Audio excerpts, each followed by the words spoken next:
Mi padre me llamó fracasado por abrir un restaurante solo, pero ahora que tiene éxito, me exige que se lo regale a mi hermano, el favorito, como si fuera suyo.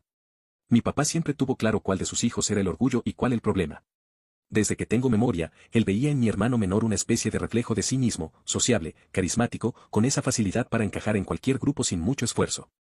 A mí, en cambio, me veía como el que siempre estaba metido en la cocina con mi abuela, el que prefería pasar los fines de semana experimentando recetas en lugar de salir a fiestas o hacer deportes.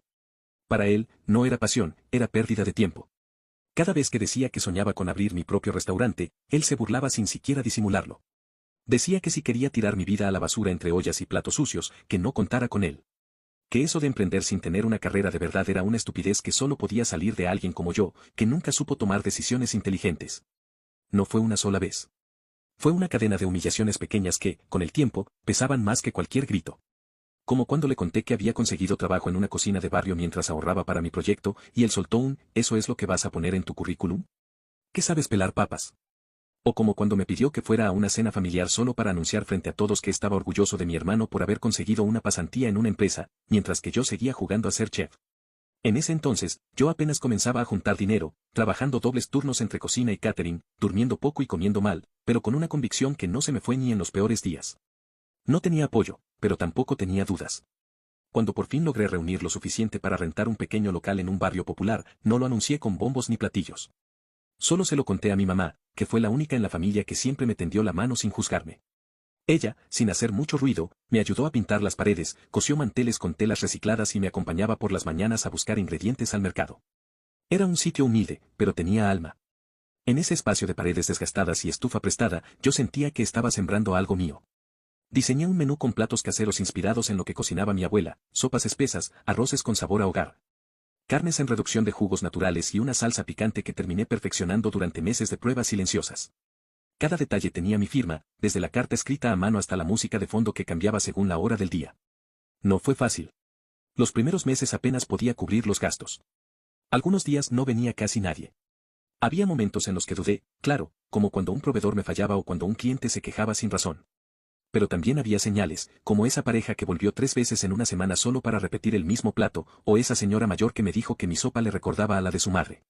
Poco a poco, sin anuncios, el lugar se empezó a llenar. Gente del barrio, curiosos que pasaban, familias que se pasaban el dato. Pronto tuve que contratar a un par de ayudantes, improvisar una terraza y hasta rechazar pedidos por falta de espacio. Fue ahí, justo cuando sentía que por fin podía respirar con algo de orgullo, que sonó el teléfono y vi el nombre de mi papá. No llamó para felicitarme. Llamó con ese tono que siempre usaba cuando se creía con autoridad sobre mi vida. Dijo que ya había visto que el restaurante estaba despegando y que era momento de poner las cosas en orden. Según él, yo tenía que entender que el negocio no era solamente mío, porque él era parte de mi origen, de mis raíces, y sin eso no estaría donde estoy ahora. Luego vino lo que de verdad quería decir, que lo más justo era ceder el restaurante a mi hermano, que estaba desperdiciado en un trabajo de oficina y que, con su perfil, sabría llevar el lugar a un nivel más profesional. En ese instante, no supe si reírme o gritar. Me senté frente a la barra, miré alrededor y pensé en cada madrugada de desvelo, en cada quemadura en los brazos, en los fines de semana que pasé cocinando mientras mis amigos viajaban. Y ahora él pretendía que le entregara todo a alguien que no había puesto ni una sola silla. Me quedé en silencio, escuchando cómo mi papá hablaba de sacrificio familiar, como si él hubiera hecho algo más que burlarse. Me dijo que me convenía, que así todos quedábamos bien, y que no hiciera un escándalo por algo que debía verse como una muestra de unidad. Colgué sin decir una palabra. Me temblaban las manos, no por miedo, sino por rabia. Entendí que, para él, yo siempre iba a ser menos. Que ahora que tenía algo valioso, su forma de no reconocer mi esfuerzo era quitarme lo que construí. Pero si creía que yo iba a ceder, estaba a punto de descubrir que esa etapa de obedecer ya había quedado atrás. Esta vez no iba a quedarme callado. Actualización. Pasaron alrededor de 3 meses desde esa llamada, y aunque al principio pensé que quizás todo quedaría en una simple amenaza al calor del ego herido de mi papá, lo cierto es que subestimé cuán lejos podía llegar su necesidad de control. Lo que empezó como una exigencia absurda pronto se convirtió en una campaña silenciosa pero muy bien planeada para empujarme a entregar el restaurante sin tener que pedírmelo de frente otra vez. Empezó con comentarios en las reuniones familiares, esas que yo evitaba por sanidad mental, pero que aún ocurrían sin falta. Mi mamá me contaba con cierta incomodidad que él se la pasaba repitiendo frases como, a este muchacho se le subió el éxito a la cabeza, o si yo no le hubiera inculcado disciplina, no tendría ni cómo pelar una papa. Aseguraba que el restaurante era en parte mérito suyo porque me había criado con valores, aunque nunca estuvo presente cuando más lo necesité. Luego vino el segundo paso, mucho más evidente, convenció a varios familiares de que lo justo era que el negocio familiar, así lo llamaban ahora, como si se tratara de una herencia compartida y no de un proyecto levantado con mis propias manos, pasara a manos más hábiles. Y, por supuesto, el único nombre que repetían era el de mi hermano. Él, como era de esperarse, no hizo mucho por detener esa narrativa. Al contrario, empezó a acercarse de manera sutil, disfrazando sus visitas de interés fraternal. Pasaba por el local en horarios muertos, se sentaba en una de las esquinas, pedía un café o una empanada y me hacía preguntas supuestamente inocentes sobre el funcionamiento interno. ¿Quién te lleva la contabilidad? ¿Y si te enfermas? ¿Quién queda a cargo? ¿Has pensado en expandirte? En otro contexto, quizás habría agradecido la curiosidad, pero la forma en que me miraba mientras hablaba, como si ya supiera las respuestas o como si estuviera evaluando su futura propiedad, me revolvía el estómago. Lo más grotesco fue cuando intentó plantear todo como una propuesta de alianza. Se apareció un martes por la tarde cuando estábamos a punto de cerrar y me pidió 5 minutos para conversar. Me dijo que había hablado con papá y que ambos creían que lo mejor para todos era que él se hiciera cargo de la parte administrativa, mientras yo me encargaba de la cocina. Según él, era el equilibrio perfecto: yo te ayudo a crecer, tú te concentras en lo tuyo, y todos ganamos, dijo, como si la idea de que él se quedara con todo lo importante y yo con la estufa fuera un trato justo. Me contuve con toda la fuerza que tenía. No le grité, no lo insulté, solo le dije que no necesitaba un socio y mucho menos uno impuesto por alguien que nunca creyó en mí. Esa noche, al cerrar, me quedé solo apagando luces y pasando trapos por las mesas. Caminé hasta la barra y me serví un café frío que había sobrado del turno. Me senté en la misma silla donde, 3 años atrás, había soñado con lo que hoy era realidad. Y fue ahí que me cayó el 20, ellos no iban a detenerse.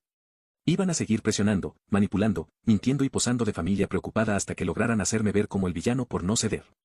Me conocían lo suficiente para saber que yo prefería el bajo perfil, que odiaba los conflictos, que por no romper la armonía a veces me tragaba cosas que me hacían daño. Y por eso, justo por eso, necesitaba cambiar la estrategia.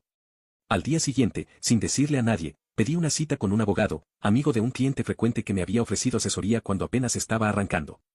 Le conté todo: cómo había montado el restaurante, el tipo de sociedad que tenía, los contratos con proveedores, los documentos que me daban el control absoluto de la operación. Me revisó todo y me felicitó por tenerlo tan en orden, pero me hizo una advertencia: esto no es solo legal, esto es emocional.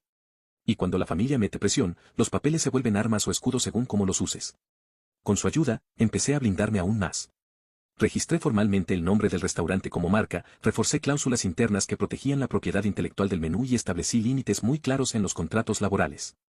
También escribí, con su ayuda, una carta donde dejaba en claro que cualquier intento de cambiar la dirección, el concepto o el manejo del lugar sin mi consentimiento sería considerado una violación directa de mis derechos como fundador y único propietario.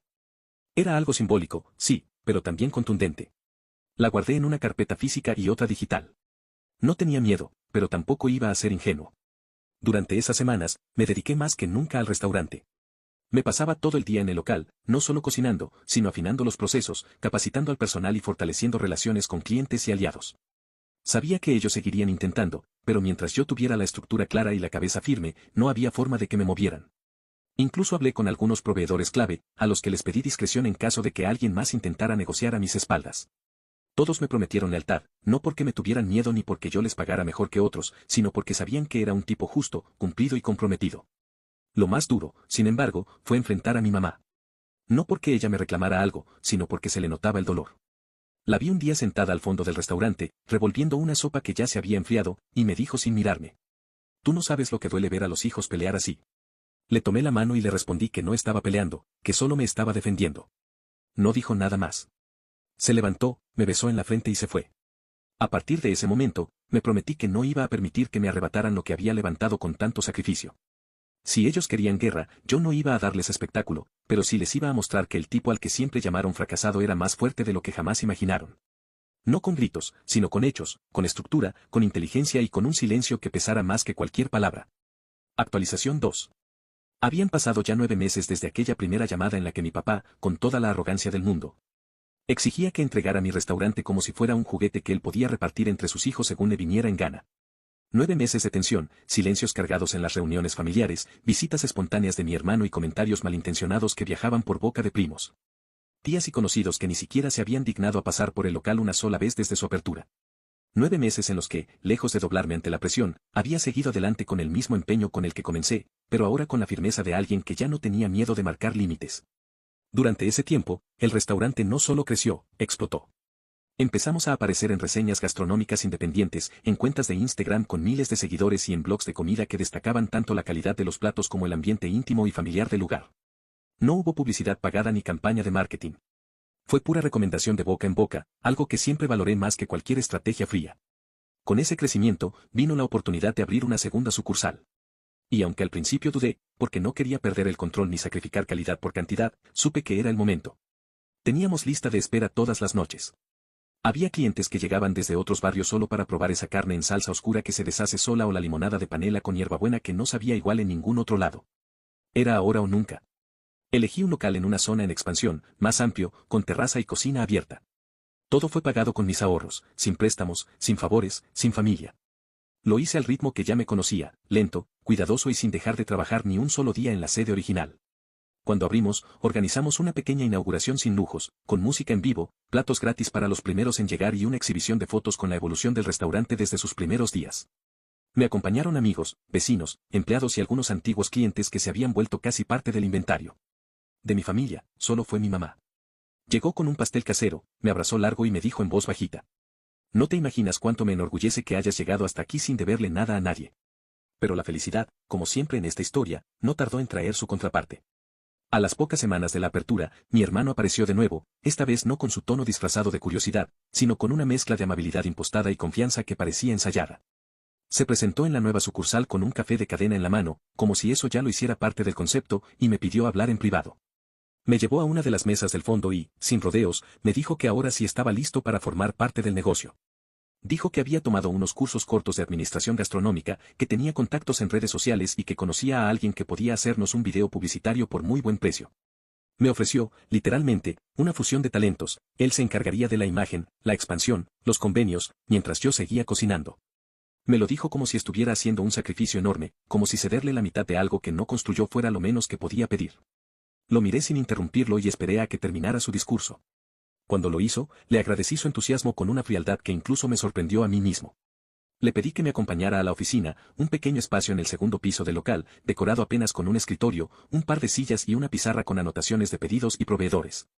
Abrí una carpeta que tenía preparada desde hacía meses y le mostré los documentos de constitución de la empresa, el registro de marca, los contratos firmados con empleados y las cláusulas internas que protegían la identidad del restaurante. En cada hoja estaba mi nombre. No había copropietarios, no había vacíos legales, no había rendijas por donde pudiera colarse.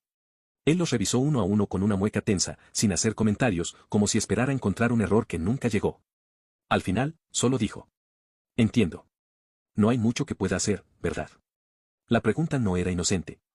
No era una resignación sincera, sino una declaración camuflada. Sabía que, al no poder atacarme legalmente ni entrar por la puerta grande, iban a intentar hacerlo por otras vías. Y tenía razón. Pocas semanas después, mi papá comenzó a visitar el restaurante original con frecuencia, ya no como cliente, sino como espectador silencioso. Se sentaba en una de las mesas del fondo, observaba sin pedir nada, miraba a los meseros, evaluaba todo como quien inspecciona un terreno que quiere reclamar. No hablaba conmigo, no saludaba a nadie, simplemente se sentaba y observaba. A veces sacaba una libreta y escribía. Otras veces grababa con el celular. Un día, le pregunté sin rodeos: "¿Qué estás haciendo?". Me respondió que quería entender por qué ese lugar funcionaba tan bien.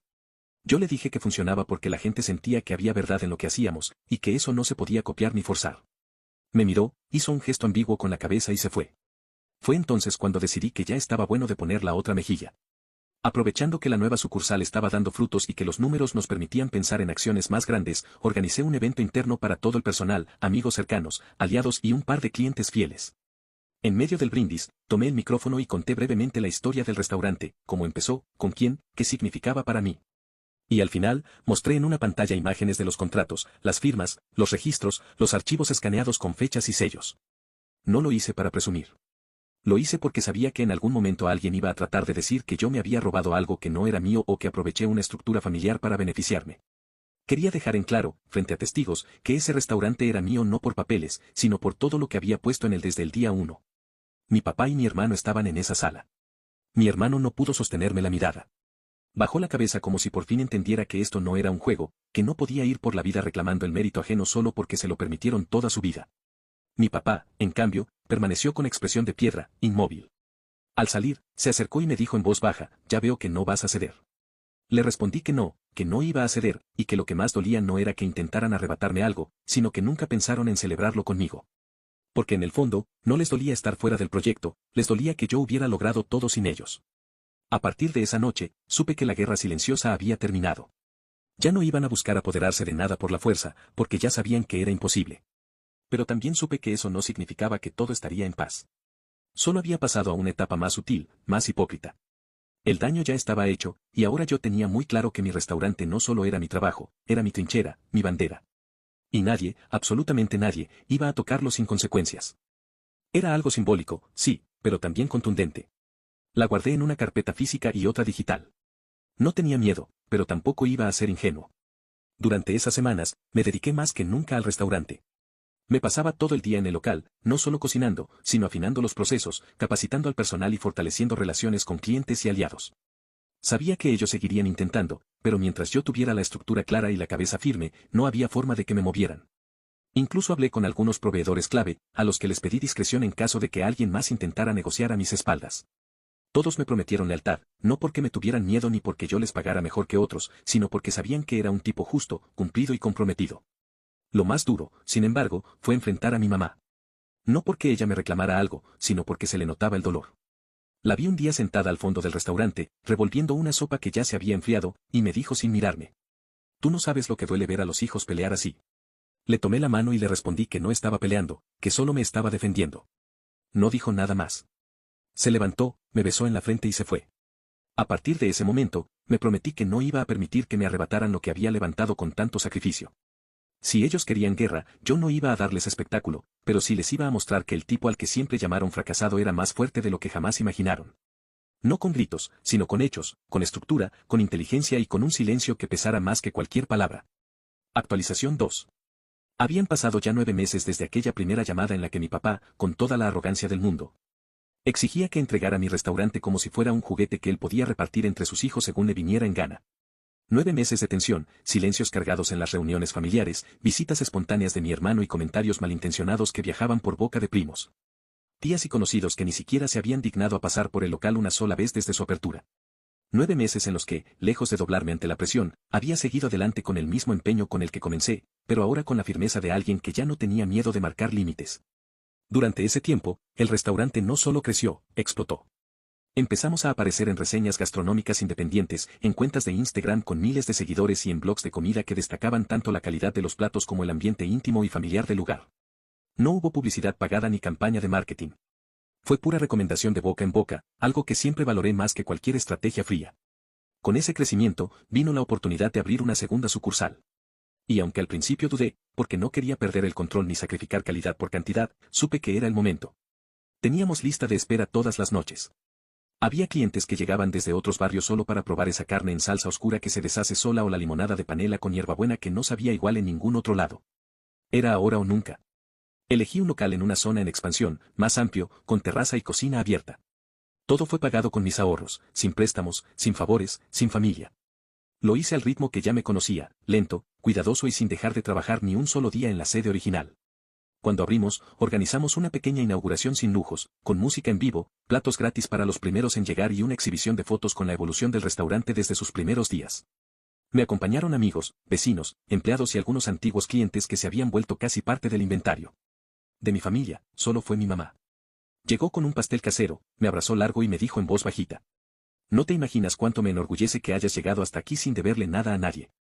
Pero la felicidad, como siempre en esta historia, no tardó en traer su contraparte. A las pocas semanas de la apertura, mi hermano apareció de nuevo, esta vez no con su tono disfrazado de curiosidad, sino con una mezcla de amabilidad impostada y confianza que parecía ensayada. Se presentó en la nueva sucursal con un café de cadena en la mano, como si eso ya lo hiciera parte del concepto, y me pidió hablar en privado. Me llevó a una de las mesas del fondo y, sin rodeos, me dijo que ahora sí estaba listo para formar parte del negocio. Dijo que había tomado unos cursos cortos de administración gastronómica, que tenía contactos en redes sociales y que conocía a alguien que podía hacernos un video publicitario por muy buen precio. Me ofreció, literalmente, una fusión de talentos. Él se encargaría de la imagen, la expansión, los convenios, mientras yo seguía cocinando. Me lo dijo como si estuviera haciendo un sacrificio enorme, como si cederle la mitad de algo que no construyó fuera lo menos que podía pedir. Lo miré sin interrumpirlo y esperé a que terminara su discurso. Cuando lo hizo, le agradecí su entusiasmo con una frialdad que incluso me sorprendió a mí mismo. Le pedí que me acompañara a la oficina, un pequeño espacio en el segundo piso del local, decorado apenas con un escritorio, un par de sillas y una pizarra con anotaciones de pedidos y proveedores. Abrí una carpeta que tenía preparada desde hacía meses y le mostré los documentos de constitución de la empresa, el registro de marca, los contratos firmados con empleados y las cláusulas internas que protegían la identidad del restaurante. En cada hoja estaba mi nombre. No había copropietarios, no había vacíos legales, no había rendijas por donde pudiera colarse. Él los revisó uno a uno con una mueca tensa, sin hacer comentarios, como si esperara encontrar un error que nunca llegó. Al final, solo dijo: Entiendo. No hay mucho que pueda hacer, ¿verdad? La pregunta no era inocente. No era una resignación sincera, sino una declaración camuflada. Sabía que, al no poder atacarme legalmente ni entrar por la puerta grande, iban a intentar hacerlo por otras vías. Y tenía razón. Pocas semanas después, mi papá comenzó a visitar el restaurante original con frecuencia, ya no como cliente, sino como espectador silencioso. Se sentaba en una de las mesas del fondo, observaba sin pedir nada, miraba a los meseros, evaluaba todo como quien inspecciona un terreno que quiere reclamar. No hablaba conmigo, no saludaba a nadie, simplemente se sentaba y observaba. A veces sacaba una libreta y escribía. Otras veces grababa con el celular. Un día, le pregunté sin rodeos: ¿qué estás haciendo? Me respondió que quería entender por qué ese lugar funcionaba tan bien. Yo le dije que funcionaba porque la gente sentía que había verdad en lo que hacíamos, y que eso no se podía copiar ni forzar. Me miró, hizo un gesto ambiguo con la cabeza y se fue. Fue entonces cuando decidí que ya estaba bueno de poner la otra mejilla. Aprovechando que la nueva sucursal estaba dando frutos y que los números nos permitían pensar en acciones más grandes, organicé un evento interno para todo el personal, amigos cercanos, aliados y un par de clientes fieles. En medio del brindis, tomé el micrófono y conté brevemente la historia del restaurante, cómo empezó, con quién, qué significaba para mí. Y al final, mostré en una pantalla imágenes de los contratos, las firmas, los registros, los archivos escaneados con fechas y sellos. No lo hice para presumir. Lo hice porque sabía que en algún momento alguien iba a tratar de decir que yo me había robado algo que no era mío o que aproveché una estructura familiar para beneficiarme. Quería dejar en claro, frente a testigos, que ese restaurante era mío no por papeles, sino por todo lo que había puesto en él desde el día 1. Mi papá y mi hermano estaban en esa sala. Mi hermano no pudo sostenerme la mirada. Bajó la cabeza como si por fin entendiera que esto no era un juego, que no podía ir por la vida reclamando el mérito ajeno solo porque se lo permitieron toda su vida. Mi papá, en cambio, permaneció con expresión de piedra, inmóvil. Al salir, se acercó y me dijo en voz baja: ya veo que no vas a ceder.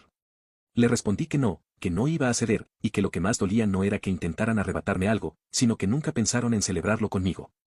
Porque en el fondo, no les dolía estar fuera del proyecto, les dolía que yo hubiera logrado todo sin ellos. A partir de esa noche, supe que la guerra silenciosa había terminado. Ya no iban a buscar apoderarse de nada por la fuerza, porque ya sabían que era imposible. Pero también supe que eso no significaba que todo estaría en paz. Solo había pasado a una etapa más sutil, más hipócrita. El daño ya estaba hecho, y ahora yo tenía muy claro que mi restaurante no solo era mi trabajo, era mi trinchera, mi bandera. Y nadie, absolutamente nadie, iba a tocarlo sin consecuencias. Actualización 3. Un año después de haber abierto la segunda sucursal, el restaurante ya no era solo un negocio en expansión, era una especie de testimonio viviente de lo que se puede construir con terquedad, pasión y el deseo de callar bocas con trabajo silencioso. En ese tiempo, no solo había logrado consolidar una clientela fiel en ambas sedes, sino que también había conseguido algo que me parecía aún más valioso: respeto. No solo el de quienes venían a comer o trabajaban conmigo, sino el mío propio. Porque después de años agachando la cabeza frente a las opiniones de los demás, empecé a mirarme distinto, como alguien que había demostrado que no necesitaba ser el favorito de nadie para convertirse en alguien digno. Lo curioso fue que, en ese proceso de consolidar lo que había construido, empecé a cambiar yo también. Y no por el éxito, sino por la claridad. Antes, todo lo que hacía estaba atravesado por la rabia contenida, por esa necesidad desesperada de probar que mi papá estaba equivocado, que mi hermano no era mejor que yo. Que yo también valía aunque me lo hubiera negado toda la vida. Pero al ver cómo las cosas fluían, al escuchar a mis empleados hablar con orgullo del lugar, al leer mensajes de gente que decía que nuestras comidas les habían devuelto recuerdos de infancia o ayudado en días duros, entendí que ya no se trataba de ellos. Que el restaurante ya no era una respuesta a nadie, sino una declaración de lo que era capaz de crear cuando dejaba de buscar validación y simplemente hacía lo que sabía hacer. Fue con esa mentalidad que surgió la idea de un nuevo proyecto. Ya no solo quería que el restaurante creciera, quería que sirviera para algo más que alimentar cuerpos. Quería que también alimentara sueños. Entonces, empecé a gestar en silencio un programa de becas para jóvenes con interés en la cocina pero sin recursos para estudiar. Hablé con algunos aliados, diseñé una estrategia sencilla y funcional, y al cabo de unos meses tenía lista una iniciativa que me ilusionaba más que cualquier apertura de local. Un fondo que se financiaría con un porcentaje fijo de las ganancias mensuales de ambas sucursales y que cubriría estudios técnicos, cursos de cocina y materiales para jóvenes de bajos recursos del barrio. No quise hacerlo público de inmediato. Quería que el anuncio fuera simbólico, que significara algo. Por eso decidí revelarlo en el aniversario del primer restaurante. La celebración fue modesta pero muy emotiva. Cerramos por un día completo. Decoramos el local con fotos de nuestros inicios, videos del primer año y mensajes escritos a mano por clientes y empleados. Invitamos a gente que había estado desde el principio, desde el repartidor que un día me prestó su carrito de carga cuando aún no teníamos proveedores, hasta la señora de la esquina que siempre me dejaba fruta fresca a precio de barrio. Había música suave, un ambiente casi íntimo, y cuando llegó el momento del discurso, tomé el micrófono con las manos un poco temblorosas y hablé con el corazón en la garganta. Conté cómo había empezado todo, lo que había significado levantar ese lugar desde cero, lo que me había costado emocionalmente mantenerlo. Y, sin nombrar directamente a mi familia, hablé de lo difícil que es seguir creyendo en uno mismo cuando las personas más cercanas son las primeras en sembrarte dudas. Uno no siempre tiene una red de apoyo, pero a veces, si logras sostenerse los primeros kilómetros solo, la vida te va poniendo aliados en el camino. Al final, anuncié el programa de becas. Dije que ese restaurante me había dado mucho más de lo que esperaba y que ahora era momento de devolver algo. La ovación fue larga y cálida. Sentí que, por fin, después de tantos años, había convertido el dolor en algo útil. Lo más inesperado fue que, entre los asistentes, estaba mi hermano. Había llegado solo, sin previo aviso, y se había mantenido en la parte trasera durante todo el evento. Cuando terminé de hablar, se me acercó con una expresión difícil de descifrar, me dio un abrazo corto, casi incómodo, y me dijo que quería hablar más a fondo del proyecto. Al principio, pensé que era otra excusa para meterse donde no debía. Pero luego me explicó, con una sinceridad que no le conocía, que desde que todo se había enfriado, había empezado a replantearse su vida. Por primera vez, me puse a ver el trabajo que tú haces y entendí que no era un juego ni una suerte pasajera. Me pidió disculpas. No fue una disculpa grandilocuente, pero se sintió real. Me dijo que no quería meterse en el restaurante, que sabía que eso ya no tenía lugar, pero que si necesitaba ayuda para coordinar la parte logística del programa, él quería ofrecerse. Tú tienes el corazón de esto. Yo puedo ayudarte a que funcione. Fueron sus palabras exactas. Accedí. No por ingenuo ni por nostalgia, sino porque entendí que quizás era mejor tenerlo cerca bajo mis términos que verlo intentarlo por fuera, en secreto. Le puse condiciones claras. Nada de involucrarse con las operaciones del restaurante. Nada de contacto con proveedores ni personal. Todo lo que hiciera con el programa de becas pasaría primero por mi aprobación. Aceptó sin dudarlo. Y durante los meses siguientes, cumplió. Se dedicó de lleno a armar estructuras, a visitar escuelas, a seleccionar candidatos con criterio. Y, por primera vez, vi en él a alguien útil. No por su apellido, no por ser el hijo favorito, sino porque se estaba ganando ese lugar con trabajo. Mi papá, en cambio, no dijo ni una palabra sobre el evento. Fue invitado, como todos los años, pero no asistió. Envió un mensaje por medio de una tía diciendo que tenía compromisos y que esperaba que hubiera salido todo bien. Yo no esperaba menos. Pero una semana después, apareció por el restaurante. No como antes, en silencio y con mirada de juez, sino esta vez con un aire más tibio. Me pidió sentarse conmigo un momento. Dijo que había visto en redes sociales el anuncio del proyecto y que, aunque no lo iba a admitir en voz alta, sentía algo parecido al orgullo. Pero no duró mucho en ese tono. Minutos después, como quien no quiere la cosa, volvió a deslizar la idea de tener una participación simbólica en el restaurante, que por todo lo que había pasado, por lo que habíamos vivido, por lo que significaba el apellido en el cartel, él sentía que algo suyo debía estar reflejado ahí. Le respondí con calma, pero sin titubeos. Le dije que no le iba a mentir ni a adorar la píldora, que ese restaurante no existía gracias a él, sino a pesar de él. Que había aprendido mucho en el proceso, sí, pero sobre todo había aprendido a proteger lo que era mío. Ya no busco tu aprobación, y aunque me duela, tampoco la necesito. Le ofrecí un café. Se lo tomó en silencio y se fue. Desde entonces, no volvió a mencionarlo. A veces pasa por el local, se sienta un rato, mira el movimiento y se va. No sé qué piensa, pero tampoco me quita el sueño. El restaurante sigue creciendo. El programa de becas ya tiene a sus primeros egresados. Y yo, por primera vez, siento que todo lo que viví sirvió para algo más que una historia, sirvió para que otros también puedan contar la suya. Actualización 4. Un año y medio después de haber inaugurado la segunda sucursal, y 6 meses después de haber puesto en marcha el programa de becas, el ritmo de mi vida se había transformado por completo. Lo que en su momento fue un sueño solitario, que apenas podía sostener con mis manos cansadas y mis noches sin dormir, se había convertido ahora en una estructura sólida, compleja, pero perfectamente funcional. Teníamos 2 restaurantes andando con estabilidad. Un equipo de más de 20 personas trabajando entre ambas sedes. Relaciones consolidadas con proveedores y aliados comunitarios. Un proyecto educativo que no solo generaba impacto real en jóvenes talentos, sino que me había devuelto la fe en usar los negocios para algo más que sobrevivir. Me sentía orgulloso, sí, pero más que nada, en paz. Por primera vez, me despertaba por las mañanas sin la ansiedad constante de tener que probarle algo a alguien. Ya no era el hijo soñador ni el hermano incapaz. Era simplemente yo, viviendo de lo que construí con mis propias reglas. Ese periodo de estabilidad me permitió planear lo que por mucho tiempo fue solo una idea suelta, abrir una tercera sede, esta vez en una zona estratégica de la ciudad. Dentro de un mercado gastronómico de reciente apertura. Era un espacio moderno, pensado para emprendedores del sector de alimentos, compuesto de distintos estilos y una clientela diversa, joven y con buen poder adquisitivo. Lo interesante del concepto era que cada restaurante compartía zonas comunes, lo que hacía que el flujo de gente fuera constante y variado. No era el tipo de lugar donde yo me habría imaginado años atrás, cuando mi menú apenas consistía en 3 platos y una bebida, pero ahora tenía la madurez, los recursos y el equipo para intentarlo sin poner en riesgo lo ya ganado. El proceso fue largo. Tuve que ajustar algunas recetas, rediseñar la carta, adaptar los tiempos de servicio, entrenar a un nuevo grupo de empleados para un modelo más dinámico. Pero cada paso lo hice con absoluta conciencia de lo que significaba. Ese nuevo local era la confirmación de que el éxito no había sido una casualidad ni una racha buena, sino el resultado de una estructura construida con paciencia y visión. El día de la apertura, sin grandes anuncios ni medios presentes, las filas comenzaron antes de que termináramos de montar el letrero. Algunos eran clientes fieles de las otras sedes, que se alegraban de tenernos más cerca. Otros eran curiosos que se dejaban guiar por el aroma que salía de la cocina. Yo, desde el fondo del local, los observaba con una mezcla de humildad y orgullo.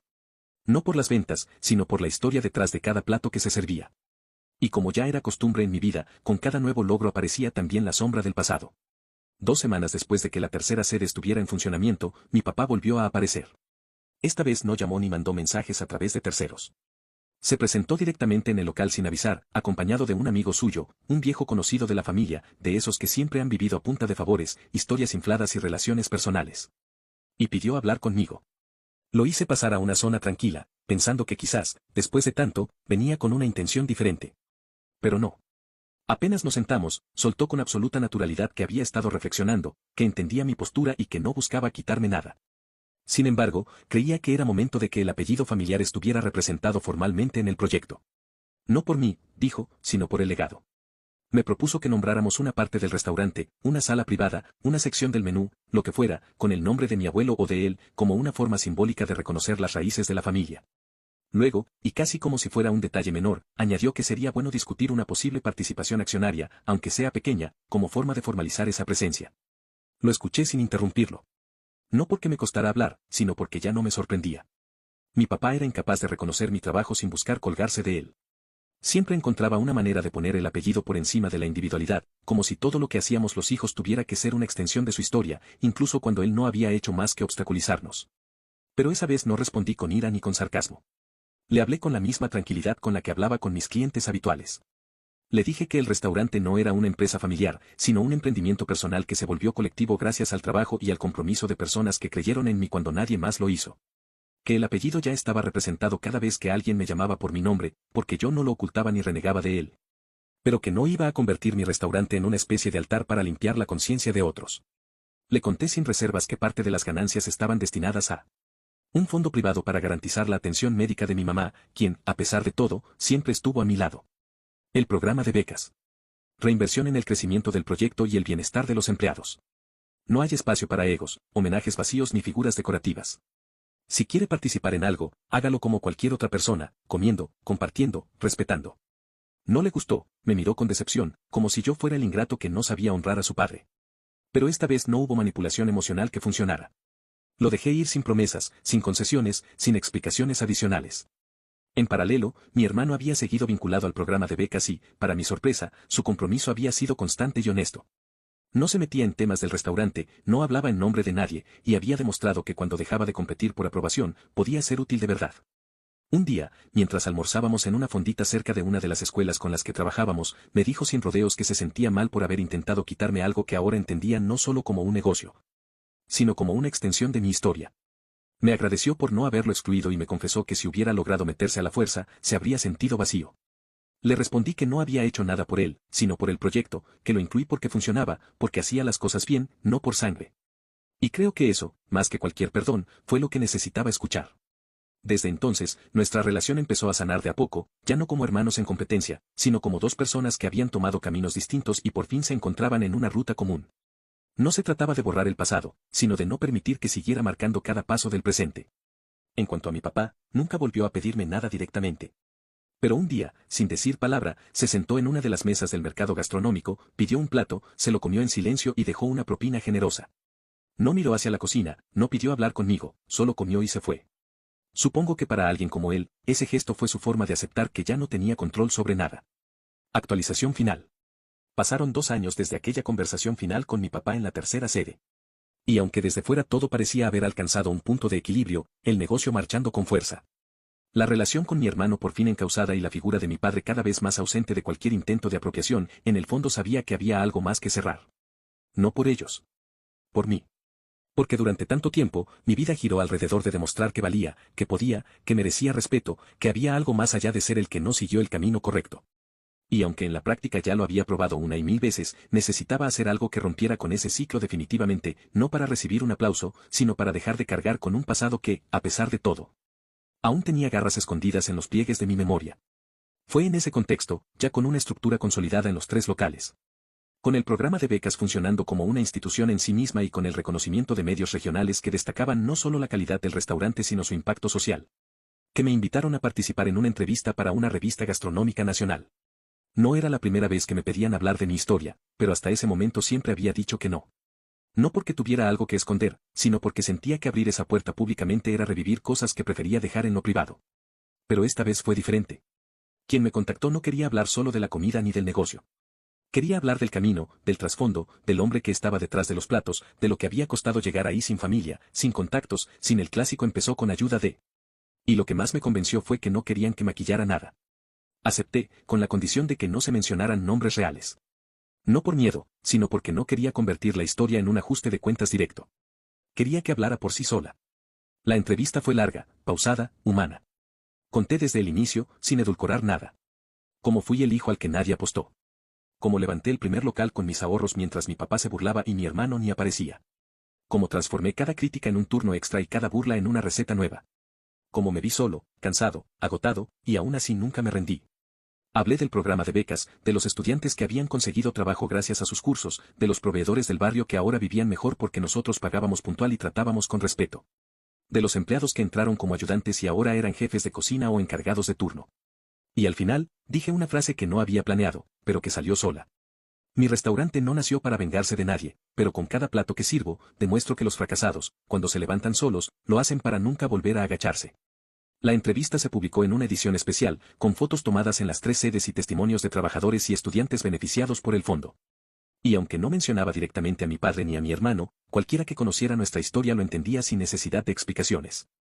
El impacto fue inmediato, no solo a nivel de negocio, porque las reservas se dispararon y llegaron invitaciones para conferencias, colaboraciones y nuevos espacios en ferias gastronómicas, sino también en lo personal. Gente que conocía desde hace años, pero que nunca supo el trasfondo, me escribió para pedirme disculpas por haber creído que mi éxito venía de la familia. Vecinos que antes ni me saludaban pasaban ahora por el restaurante solo para decir que les daba orgullo ver cómo alguien del barrio había llegado tan lejos sin tener que vender su alma ni renunciar a sus raíces. Lo más inesperado, sin embargo, fue la reacción de mi papá. No me llamó. No me escribió. No me mandó a nadie. Solo apareció un martes en la tarde en la sede original, cuando el local estaba a media capacidad, y se sentó solo en la mesa del rincón, la misma desde donde solía observar en silencio. Lo vi desde la cocina. Dudé si salir o no, pero decidí quedarme donde estaba. Pidió lo de siempre, ese guiso de carne que jamás reconoció que le gustaba. Y cuando terminó, pidió la cuenta. Dejó el doble del valor como propina y, al irse, entregó en caja un sobre cerrado. No decía remitente. Solo tenía mi nombre. Lo abrí más tarde en casa. Dentro había una carta escrita a mano. No era larga. Decía, en resumen, que había leído la entrevista. Que había visto el video que publicaron como parte del artículo. Que entendía, por fin, que se había equivocado al querer quitarme algo que nunca fue suyo. Y la frase que más me golpeó. No sé si puedo recuperar el respeto de un hijo que hice sentir menos toda su vida, pero si algún día me permites comer contigo no como padre sino como un cliente más, sabré que hiciste algo que yo no supe hacer nunca. Perdonar sin pedir nada a cambio. No lloré. No me rompí. Solo sentí, por primera vez, que esa parte de mi historia había terminado. No porque él hubiera cambiado ni porque las heridas se hubieran borrado, sino porque ya no tenía poder sobre mí. Me senté con el sobre entre las manos. Lo guardé en una caja junto con el primer recibo de venta del restaurante. El contrato del primer alquiler. La copia del primer menú. No como un símbolo de reconciliación, sino como una línea trazada entre el antes y el después. Porque esa carta, como todo lo demás, había llegado tarde. Y aunque yo no guardaba rencor, tampoco iba a volver a mendigar afecto ni reconocimiento de quien siempre creyó que podía comprarlo con una palabra. Hoy, mientras escribo esto desde la oficina de la sede del mercado, rodeado de fotos de empleados riendo, de pizarras llenas de ideas nuevas, de bandejas saliendo llenas de comida hecha con amor, no siento orgullo. Siento justicia. Justicia silenciosa, cotidiana, real. El restaurante sigue siendo mío, no porque lo diga un papel, sino porque cada centímetro de estas paredes fue ganado. Con fuego. Con grasa. Con dedos cortados. Con clientes difíciles. Con días sin dormir. Con voces que me dijeron que no podía. Y aunque ahora todo esté en calma, en el fondo sigo siendo ese muchacho que pelaba papas mientras soñaba con un local propio. Solo que ahora, ese sueño se convirtió en hogar, en legado, en mi historia. Y nadie, absolutamente nadie, va a quitármela.